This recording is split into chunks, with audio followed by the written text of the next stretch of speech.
Techno കാഞ്ഞിരപ്പള്ളിയുടെ പുതിയൊരു വീഡിയോയിലേക്ക് ഏവർക്കും സ്വാഗതം. ഇന്നത്തെ വീഡിയോയിൽ നമ്മൾ പരിചയപ്പെടുത്താൻ പോകുന്നത് ഏറ്റവും പുതിയ മോഡലായ ലിഥിയം അയൺ സീരീസിലുള്ള യൂടിഎല്ലിൻ്റെ ഒരു ഇൻവേർട്ടറാണ്. Lithium ion ഇൻവേർട്ടറാണ്. ഇതിൻ്റെ മുമ്പുള്ള ഒരു മോഡൽ PWM ഒക്കെ ചാർജ് കൺട്രോളറൊക്കെ വെച്ചിട്ടുള്ള ഒരു മോഡൽ നമ്മൾ നേരത്തെ പരിചയപ്പെടുത്തിയിട്ടുണ്ടായിരുന്നു. അത് ഒരു 1.5 വർഷം മുമ്പാണെന്ന് തോന്നുന്നു. ഇപ്പോൾ അതിൻ്റെ ലേറ്റസ്റ്റ് മോഡൽ നമുക്ക് MPPT വെച്ചിട്ടുള്ള ലിഥിയം അയൺ ഇൻവേർട്ടർ ഇറങ്ങിയിട്ടുണ്ട്. അപ്പോൾ അതിൻ്റെ ഒരു ജസ്റ്റ് ഒരു റിവ്യൂവും കാര്യങ്ങളുമാണ് നമ്മളിപ്പോൾ ചെയ്യുന്നത്. ഈ കാണുന്നതാണ് നമ്മുടെ യൂടിഎല്ലിൻ്റെ സോളാർ ഇൻവെർട്ടർ. അത്യാവശ്യം കാണാനൊരു ക്യൂട്ടായിട്ടുള്ള ഒരു പ്രോഡക്റ്റായിട്ട് തന്നെ പറയാം. ഇതിൽ നമുക്ക് ഫ്രണ്ടിലോട്ട് വരുമ്പോഴത്തേന് ഒരു ഡിസ്പ്ലേ ഉണ്ടാവും. അതുപോലെ 4 സ്വിച്ചസ്, ഒന്ന് പവർ ഉൾപ്പെടെ 5 സ്വിച്ചസ് വരുന്നുണ്ട്. അതുപോലെ തന്നെ നമുക്കിതിൻ്റെ മോൾ വശത്ത് നമുക്ക് 2 ഹെവി ആയിട്ടുള്ള 2 ഫാന് എയർ സർക്കുലേഷന് വേണ്ടി, കാരണം എയർ ഇതുവഴി വലിച്ചെടുക്കാൻ വേണ്ടിയിട്ട് നമുക്ക് ഈ സൈഡിൽ ഇൻലെറ്റ് ഉണ്ട്. ഇതുവഴി നമുക്ക് എയർ വലിച്ച് പുറത്തോട്ട് കളഞ്ഞ് ഇത് കൂളാക്കി നിർത്താൻ വേണ്ടിയിട്ടുള്ള സിസ്റ്റം വരുന്നുണ്ട്. പിന്നെ ഈ സൈഡിലോട്ട് നമുക്ക് വരുവാണെങ്കിൽ നമുക്കൊരു MCB വരുന്നുണ്ട്. DC MCB ആണ് വരുന്നത്.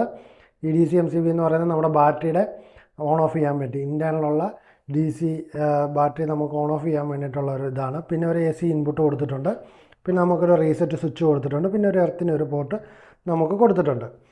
അതുപോലെ തന്നെ ഇതിൻ്റെ ഫുൾ ഫങ്ഷൻസും കാര്യങ്ങളൊക്കെ സ്വിച്ചിൽ എന്തൊക്കെ ചെയ്താലാണ് നമുക്ക് ഓരോ കാര്യങ്ങളും ചെയ്യാൻ പറ്റുന്നത്, അതെല്ലാം നമ്മളിവിടെ കൊടുത്തിട്ടുണ്ട്. അതുപോലെ ഇതിൻ്റെ അകത്ത് വരുന്ന എറർ കോഡുകൾ കറക്റ്റായിട്ട് ഇവിടെ കൊടുത്തിട്ടുണ്ട്. E1 മുതൽ E8 വരെയുള്ള എറർ കോഡുകൾ നമുക്ക് ഡിസ്പ്ലേ വരും. അപ്പോൾ നമുക്ക് എന്തെല്ലാം കാര്യങ്ങളുണ്ടെങ്കിലും നമുക്ക് കറക്റ്റായിട്ട് അറിയാൻ പറ്റും. അതുപോലെ തന്നെ നമുക്ക് ഇതിൻ്റെ അകത്ത് LCD മൾട്ടി കളർ LCD ആണ്.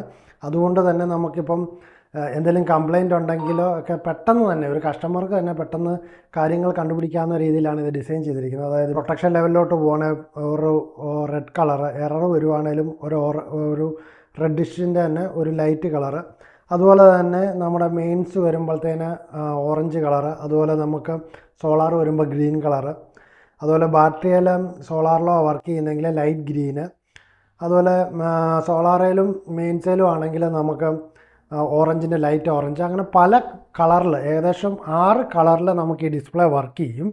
അതുപോലെ തന്നെ നമുക്ക് ഈ സൈഡിലോട്ട് വന്നു കഴിഞ്ഞാൽ നമുക്ക് സോളാർ കൊടുക്കാനുള്ള ഓപ്ഷനുണ്ട്. ഇതിൽ നമുക്ക് സോളാർ കൊടുക്കാം. നമുക്ക് 1000 വാട്ട്സ് വരെയുള്ള സോളാർ പാനൽ കൊടുക്കാൻ പറ്റും. അത് നമുക്ക് സീരീസിലോ പാരലലോ വേണമെങ്കിലും കൊടുക്കാൻ പറ്റും. കാരണം 106 വോൾട്ട് വരെ നമുക്ക് VOC ഇവർ കൊടുത്തിട്ടുണ്ട്. അതുകൊണ്ട് നമുക്ക് സീരീസ് ആയിട്ടോ പാരലായിട്ടോ കൊടുക്കാൻ പറ്റും. ഇപ്പോൾ സോളാർ പാനൽ തിരിഞ്ഞു പോയാലും ഇവിടെ ഒരു ഇൻഡിക്കേഷനും കാര്യങ്ങളൊക്കെ, അതിനും പ്രൊട്ടക്ഷനും കാര്യങ്ങളൊക്കെ കൊടുത്തിട്ടുണ്ട്. പിന്നെ ഒരു ഔട്ട്പുട്ട് ഇവിടെ കൊടുത്തിട്ടുണ്ട്. ഇതൊരു 1000 VAയുടെ ഒരു പ്രോഡക്റ്റാണ്. നമുക്കിതിൽ ഒരു മാക്സിമം ഒരു 800 വാട്ട്സ് വരെയൊക്കെ മാക്സിമം നമുക്ക് ലോഡ് ചെയ്യാൻ പറ്റുള്ളൂ. നമുക്കിതിൻ്റെ ഫ്രണ്ടിലെ സ്വിച്ച് ഒന്ന് ഓൺ ആക്കി നോക്കാം. ഇപ്പോൾ സ്വിച്ച് ഓൺ ആക്കിയപ്പോൾ ഇവിടെ കണ്ടോ ഒരു ഇൻഡിക്കേഷൻ വന്നു. നമുക്കിപ്പോൾ സ്വിച്ച് ഓണായി. ഇത് പിന്നെ അതിൻ്റെ കുറച്ച് മോഡ്സാണ്. നമുക്കിപ്പോൾ IT മോഡ് എനേബിളും ഡിസേബിളും. ഇപ്പോൾ ഡിസേബിളാണ്. എനേബിൾ ആയി കഴിയുമ്പോൾ ഈ ലൈറ്റ് കത്തും. IT മോഡ് എനേബിൾ എന്ന് പറഞ്ഞു കഴിഞ്ഞാൽ നമുക്ക് കമ്പ്യൂട്ടറൊക്കെ ഉള്ളിടത്ത് പെട്ടെന്ന് തന്നെ ചേഞ്ച് ഓവർ, അതായത് കറണ്ടിൽ നിന്നും ബാറ്ററിയിലേക്കും ബാറ്ററിയിൽ നിന്ന് കറണ്ടിലോട്ടും ചേഞ്ച് ഓവർ ആകാൻ വേണ്ടിയിട്ട് കമ്പ്യൂട്ടറൊക്കെ ഉള്ളിടത്ത് ഉപയോഗിക്കുന്നതാണ്. നോർമൽ വീടുകളിൽ അത് ആവശ്യമില്ല. പിന്നെ ഇത് ഗ്രിഡ് ചാർജിങ് ആണ്. ഇതിപ്പം ഗ്രീൻ ലൈറ്റ് കത്തി കിടക്കുമ്പോൾ കറണ്ടിൽ നിന്ന് ചാർജ് ആകും. ഇപ്പോൾ സോളാർ കൊടുക്കുന്ന ഒരു വീട്ടിലാണെങ്കിൽ നമുക്കിത് വേണം ഓഫ് ചെയ്തിടാം. നല്ല മഴയുള്ള സമയത്ത് മാത്രം നമുക്കിത് ഓൺ ചെയ്താൽ മതി. അത് നമുക്ക് ഇതെല്ലാം 3 പ്രാവശ്യം ഞെക്കി കഴിഞ്ഞ് കഴിഞ്ഞാൽ നമുക്കത് ഓഫ് ചെയ്യാനും ഓൺ ചെയ്യാനും ഉള്ള ഓപ്ഷൻസ് ഉണ്ട്. പിന്നെ നമുക്കിവിടെ വരുന്ന DG മോഡാണ്. ഇതിൻ്റെ അത് ജനറേറ്ററും കൊടുക്കാനുള്ള ഒരു ഓപ്ഷനുണ്ട്. വേണമെങ്കിൽ നമുക്ക് ജനറേറ്റർ കൊടുത്ത് ജനറേറ്ററിലും വേണമെങ്കിൽ ഇത് വർക്ക് ചെയ്യിക്കാം. അപ്പോൾ ജനറേറ്റർ ഇൻപുട്ട് സാധാരണ ഇൻവേർട്ടറുകളിലൊന്നും സപ്പോർട്ട് ചെയ്യില്ല. സാധാരണ യൂടിഎല്ലിൻ്റെ ഇൻവേർട്ടറിൽ മാത്രമേ ജനറേറ്റർ ഇൻപുട്ട് സപ്പോർട്ട് ചെയ്യുള്ളൂ. കാരണം അതിൻ്റെ ഒരു ഫ്രീക്വൻസി സ്റ്റാർട്ടായി വരുമ്പോൾ ഒരു ഫ്രീക്വൻസി വേരിയേഷനും കാര്യങ്ങളൊക്കെ ഉണ്ട്. അപ്പോൾ DG മോഡ് ഓൺ ആക്കിയിട്ട് കഴിഞ്ഞാൽ നമുക്ക് ആ ഫ്രീക്വൻസി വേരിയേഷൻ അതൊക്കെ കറക്റ്റായിട്ട് സ്റ്റേബിൾ ആക്കിയിട്ട് അത് നോക്കി ചെക്ക് ചെയ്ത് ഔട്ട്പുട്ട് അത് കറക്റ്റ് ചെയ്തോളും. പിന്നെ അതുപോലെ തന്നെ നമുക്ക് ബൂസ്റ്റ് ചാർജിങ് എനേബിൾ ഡിസേബിൾ, നമുക്കിപ്പോൾ എപ്പോഴും കറണ്ട് പോകുന്ന സ്ഥലത്താണെങ്കിൽ ബൂസ്റ്റ് ചാർജിങ് എനേബിൾ ചെയ്തിട്ട് പെട്ടെന്ന് തന്നെ ബാറ്ററി ചാർജ് ആകുകയും ഡിസ്ചാർജ് ആകുകയും ചെയ്യും. അതുപോലെ തന്നെ നമുക്കിതിൻ്റെ ഡിസ്പ്ലേയിൽ എല്ലാ കാര്യങ്ങളും നമുക്ക് അറിയാൻ പറ്റും. ആദ്യം തന്നെ നമുക്കിതിൻ്റെ മെയിൻസിൻ്റെ വോൾട്ടേജ്, ഇപ്പോൾ മെയിൻസ് കൊടുത്തിട്ടില്ല, മെയിൻസിൻ്റെ വോൾട്ടേജ്, അതുപോലെ മെയിൻസിൻ്റെ ഹെഡ്സ്, ഫ്രീക്വൻസി. നമുക്കിതിൽ ഏറ്റവും വലിയൊരു ബെനിഫിറ്റ് എന്താണെന്ന് വെച്ചാൽ മറ്റുള്ള ഇൻവെർട്ടറിലൊന്നും ഫ്രീക്വൻസി വേരിയേഷൻ സെൻസ് ചെയ്യില്ല. ഇതിൽ നമുക്ക് ഫ്രീക്വൻസി വേരിയേഷൻ സെൻസ് ചെയ്ത് നമുക്കൊരു 49.8 അല്ല 7 താഴെ പോയാലോ, നമുക്ക് നോർമലി വേണ്ടത് 50 ഹെർട്സ് ആണ്. അതിൽ താഴെ പോവോ അല്ലെങ്കിൽ 50.4 5 മേളിലോട്ട് പോവുകയൊക്കെ ചെയ്ത് കഴിഞ്ഞാൽ ഇതിൽ നമുക്ക് അലാറം അടിക്കും. നമുക്ക് അപ്പം തന്നെ നമുക്ക് അതുകൊണ്ട് തന്നെ അത് ഇൻവെർട്ടർ മോഡിലോട്ട് പോവുകയും നമുക്കത് അറിയുകയും ചെയ്യാൻ പറ്റും. അതുകൊണ്ട് തന്നെ നമ്മുടെ ഡിവൈസസ് എല്ലാം പ്രൊട്ടക്റ്റ് ചെയ്യുകയും ചെയ്യും.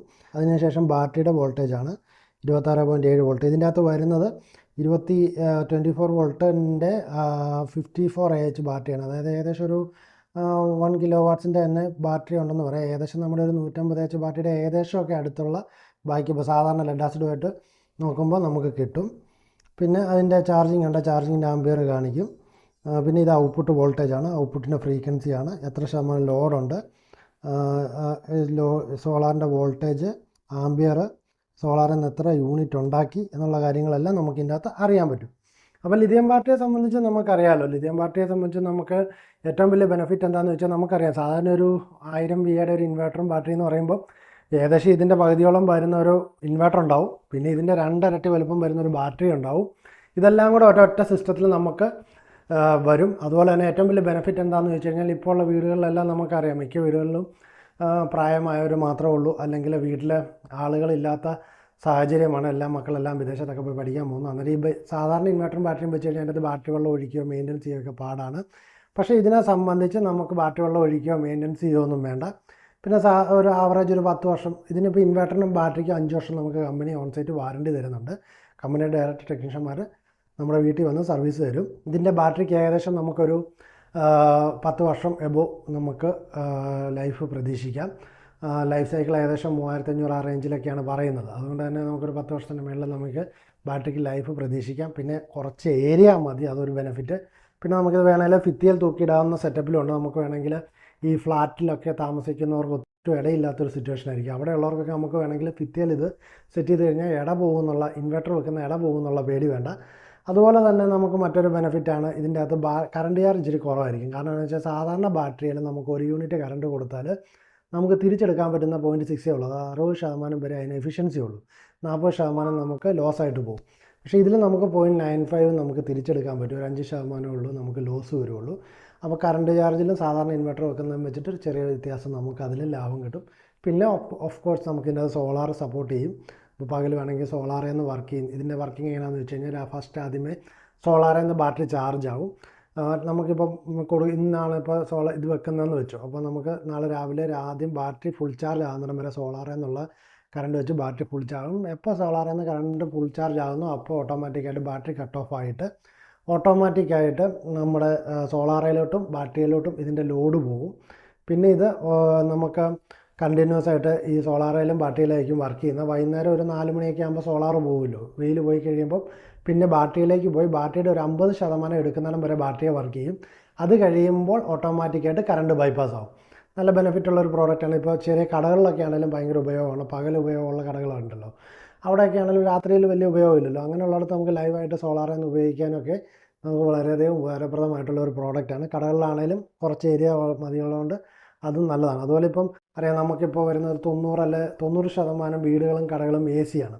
അപ്പോൾ സാധാരണ ഇൻവെർട്ടർ ACക്കകത്തുകൊണ്ട് വെച്ച് കഴിഞ്ഞാൽ അത് ചാർജ് ചെയ്യുമ്പോഴും ഡിസ്ചാർജ് ചെയ്യുമ്പോഴും ഒരു കെമിക്കൽ റിയാക്ഷൻ നടക്കുന്നതുകൊണ്ട് അതിൽ നമുക്കൊരു എന്താ പറയുക, ഒരു ചീമട്ടയുടെ ഒരു മണമൊക്കെ ആ റൂമിൽ ഉണ്ടാകാൻ സാധ്യതയുണ്ട്. പക്ഷേ ലിഥിയം ബാറ്ററി ആകുമ്പോൾ അങ്ങനത്തെ കെമിക്കൽ റിയാക്ഷൻസിൻ്റെ മണമോ കാര്യങ്ങളോ ഒന്നും വരികയില്ല. പിന്നെ ലിഥിയം ഫെറോഫോസ്ഫേറ്റ് ടെക്നോളജിയാണ് ഇവർ യൂസ് ചെയ്യുന്നതെന്ന് പറയുന്നു. അപ്പോൾ അതുകൊണ്ട് തന്നെ സേഫസ്റ്റ് പ്രോഡക്റ്റ് ആയിരിക്കും. അതിലും നമുക്ക് പേടിക്കേണ്ട കാര്യമില്ല.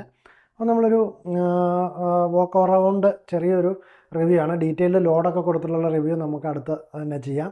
അപ്പം ഇന്നത്തെ ഈ വീഡിയോ നിങ്ങൾക്ക് ഇഷ്ടപ്പെട്ടു എന്ന് വിചാരിക്കുന്നു. അടുത്ത വീഡിയോയിൽ കാണുന്നത് വരെ ഗുഡ് ബൈ.